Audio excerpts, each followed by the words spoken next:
तुम्ही तुमच्या पूरला चांगले संस्कार नाही दिले म्हणून पळून गेली ती. आम्ही चांगले संस्कार देते पण वाईट गोष्टी लेकरं आपोआप शिकते. तुम्ही काय शेंग खात होते का? तुम्हाला दिसत नव्हतं का पोरगी काय करत होती तर?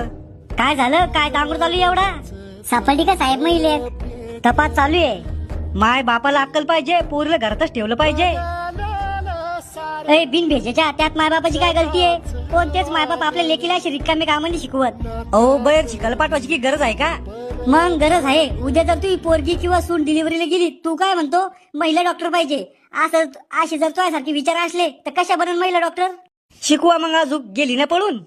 त्यात तिच्या बापाची काय चूक आहे? स्वतः उपाशी राहून पूर्ण पोटभर खाऊ घातलं, ही चूक आहे त्या बापाची?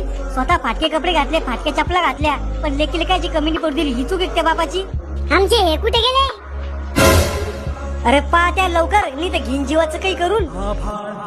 हे काय कराल तुम्ही? मला जगाचं नाही मरायचंय आता. माझ्या पोरीने मला तोंड